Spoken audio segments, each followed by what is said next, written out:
Hey, Jacques here. This video, we are specifically designing a slider section or a hero slide section in Figma using auto layout and all that good stuff. So the website that we are creating, the website that we are designing, it is designed for a yoga studio. I'm showing a few cool stuff. I'm showing really great stuff. And so by the way, this video is part of a huge video, a large video that I created in how to design a website from scratch using Figma. It's meant for beginners. It's meant for even intermediate designers. I'm sharing my knowledge that I've gained in the past decade in designing awesome looking websites. Now, the difference between this and any other video out there is I'm specifically designing this website for the Bootstrap framework. So with that all said, check the description. I've added all the assets, media, and the full design in Figma's community. I've added it into the description below. And by the way, make sure to like and subscribe to my YouTube channel.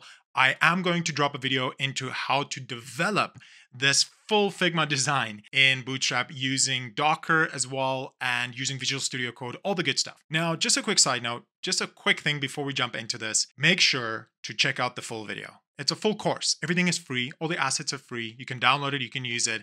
And it's definitely going to help you. And when you're done with this entire video, this entire course, you can use that. You can use that in your day-to-day life, meaning that you can maybe apply for a job as a designer. Check it out. Now, let's jump into it. Let's create this slide.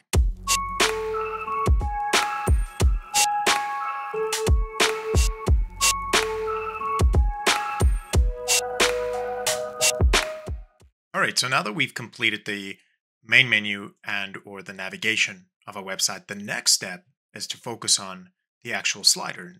Now, as I said earlier, when I say slider, I'm referring to the first part of the website itself and the first part when you actually land on the homepage of your website. So what we're going to do now is we're going to minimize our container. And essentially what I want to do is I want to add a background image. So I'm going to take the rectangle tool and I'm actually just going to drag it onto our frame. And you're going to notice that it is pushing some of our navigation items to the right-hand side. And the reason for that is because we have auto layout activated. So because this is going to be a background image, I'm actually going to use absolute positioning on this rectangle tool. So on the right-hand side of Figma, you'll see a little button called absolute positioning. I'm essentially going to click that, and I'm going to take this rectangle and I'm going to drag it to the full width and height of the frame itself. Now that that's done, we actually have the proper width and height. And I'm actually going to go ahead and add the background image. All assets and media items that I'm using in this course is located in the description below. So I'm going to go ahead and add my background image. Now that we've added our background image, we need to move this to the back so we can actually see our navigation menu. Perfect. Now that I've moved it to the back of the frame, we can actually start putting together the actual slide section of this website. To do that, I'm going to reuse some of the elements that we've already created. So I'm actually going to use this container. So I'm going to take the container and I'm literally going to hit Control D to duplicate it. Now, when you duplicate it, you're going to see that it's actually putting it on the right-hand side of our previous container. So to change that, we're first going to click on the desktop view frame and we're going to change the layout to vertical. Once you've done that, you're going to notice that it puts it right below, which is kind of what we want. Now, with that done, I'm actually going to open this container and we're going to change a few things around. First off, this specific container has two columns, which is what we're going to do next, not really needed. So I'm going to go ahead and delete the second column. When you do that, you're going to notice that it moves everything to the center of container. So to change that, we need to click on container and the right-hand side, we are going to change auto to whatever the pixel amount is. When you do that, the actual alignment properties will adjust whatever you click on it.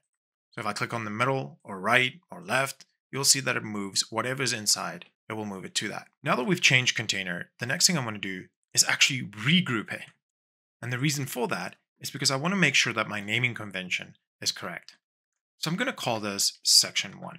I'm also going to group this container and I'm going to call it nav. Again, naming convention can be completely up to you.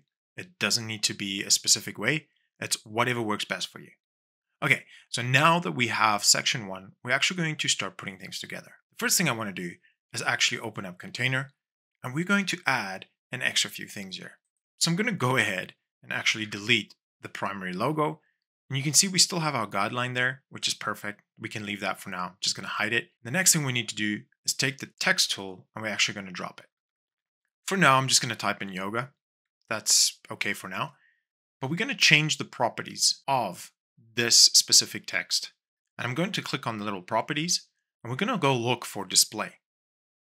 Now right here, I have display heading 1, which is part of the Bootstrap UI kit, by the way. I'm going to click it and it's actually going to change it for us. The next thing I want to do is also change the color. So I'm going to scroll down and I think I'm going to select gray 800. You know what? Let's change that. Let's make it gray 700. I'm going to navigate over to the preview and just have a look at what we have here. So we don't really have much right now. So we do need to play around with this for sure. All right, so another thing I want to teach you is using ChatGPT to actually generate content for you. Now, one thing I do want to add though, is you never want to use this content as is. The reason for that is for search engine optimization, where search engines can actually pick up if you use AI to generate your content. But it's a great tool for showcasing your design work and quickly showcasing your project sponsors, your developers, your managers, how and where things are going to be situated on the website itself. Now, back in the day, we used Lorem Ipsum, which was a great tool to use, or was a great way to use for that matter. But now that we have ChatGPT or any type of AI, it makes things a little better. So with that said, I'm actually going to open up ChatGPT. And with ChatGPT open, and by the way, I've got ChatGPT Plus or 4, which is 10 times better than 3. Trust me, I've been there. But the first thing I'm going to do is I'm going to say, act as a marketing expert and create a homepage heading, subheading, and small paragraph for my yoga and fitness center in, let's say, LA. Keep it short and sweet. Now, first off the bat, the word elevate is a typical AI word. I never use the word elevate. No one ever uses the word elevate. So whenever you see the word elevate anywhere, you know that it is AI generated content. So what I'm going to do is I'm actually going to change this. I'm actually going to tell it to modify it a little bit. So I'm going to say, I want the heading to start with yoga and then fitness. Give me a few options. Okay, so now it gave us a few options and I really like it. I really like the second one. And another thing that I've noticed when using GPT or AI to generate website content, it always uses semicolons, which in reality, that is never used. So I'm going to go ahead and copy this. I'm going to navigate back and I'm going to drop it in here. And let's see if we can actually play around with this. So now we have yoga first, fitness always. And I'm actually going to put fitness always on a separate line. And the next thing I want to do is I actually want to detach this display because I want to make it uppercase and see how that would look like. I also want to change the bold to medium. And we probably want to change the line height so that it has a little bit more space for us to play around with. So I'm actually going to put it about there. And I'm actually going to remove this comma. Because this is a heading, you have a little bit more freedom when it comes to grammar or spelling. So it's getting there, but I feel like our space is too much. So I'm going to decrease this back to 80. Have a peek at how that looks like. And you know what? I'm actually going to go back to either semi-bold or bold itself. So I like this. I'm actually going to decrease the font size to 60. And before I do that, I just want to see if display 2 might work for us. So display 2 is 64. So I'm going to detach it. I'm going to use display 2 just because we want to stick to Bootstrap and everything Bootstrap as close as possible. So I'm going to go ahead and make the changes that I did. Let's have a look at this. All right, I really like bold now. Now that we have this actual font size, I think this would work for what we're trying to do. But again, when designing a website, there's constant changes. You're constantly making adaptive changes. All right, so now that we have yoga first, fitness always, the next thing I want to do is actually click on the text itself. I want to make sure that auto width is selected. So in this case, it definitely is. So we are good to go. The next thing is we want to make section 1 an auto layout property. So I'm going to go ahead and do that. And with that done, we have section 1, we have container. So everything looks like we're at a good start here. Next thing I want to do is actually add a paragraph. So I'm going to take my text tool, and I'm just going to drop it there. I'm going to type whatever for now. I'm going to navigate back to ChatGPT and let's see what this paragraph says. Welcome to your center's name, Los Angeles Premier. Perfect, that is fine. We're just going to copy it. Again, this is just for design purposes. It's not the actual copy of the website itself. So before I paste it in here, I just want to change the properties to paragraph. So we're going to scroll down. Let's see, let's start with base. I'm going to take it and I'm just going to put it inside of the container. And one thing I want to change is instead of it being next to each other, the layout, we are actually going to say vertical layout. And with that, I'm just going to move the paragraph down. I'm going to paste in our paragraph copy. Now, you're going to notice that it puts everything on one line. So to get past that, we need to detach. And with it detached, I'm just going to zoom out. And let's see what happens if I make this smaller. Perfect. So in actual fact, I don't need to detach from the base. So I'm actually going to go back and reuse the base again. And let's see how this looks like. So it's getting closer. It's getting to a point where it might look like something. The next thing is I want to obviously change the color. I want to select perhaps gray 700 to see how that looks like. Yeah, that looks pretty good. The next step I want to do is actually take our section. I'm going to take this section and give it a custom height, or a fixed height for that matter. I'm going to drag this guy down to about here.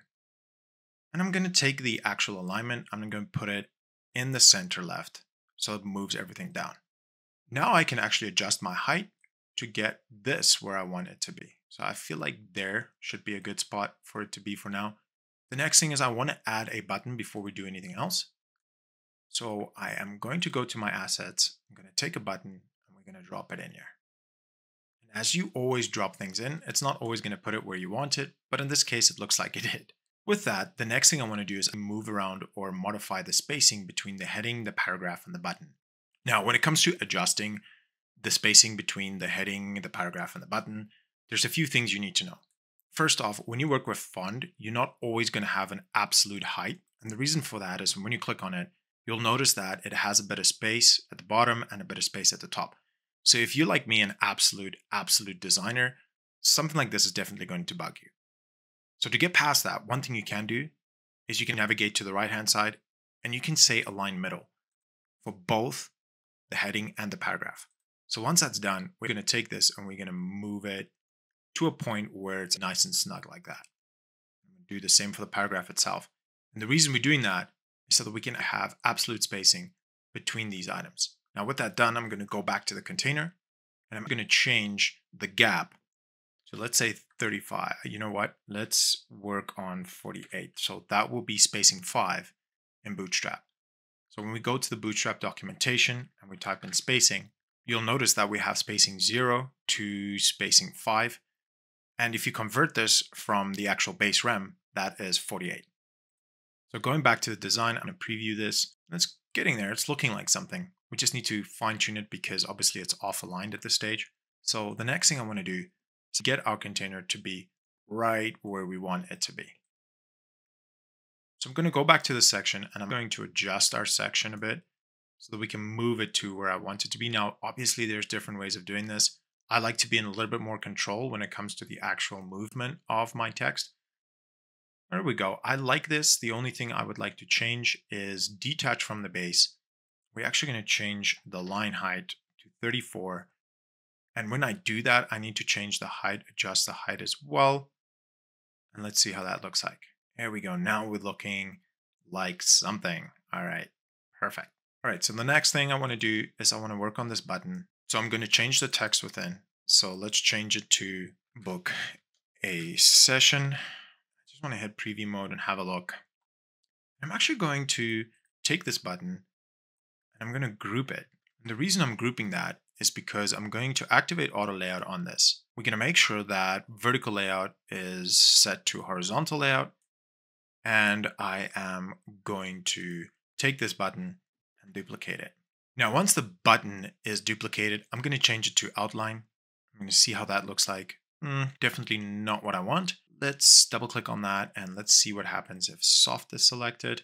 No, that's not what I want. So in this case, I'm going to go back to full and I am going to right click and I'm going to detach this instance. With it detached, I'm going to remove the color. And with it removed, I'm going to click on button itself on the left-hand side. I'm going to change this to contact us.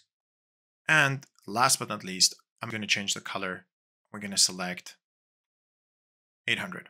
When I go back, yeah, that looks pretty cool. Now, the last thing I want to do is just add an icon next to contact us.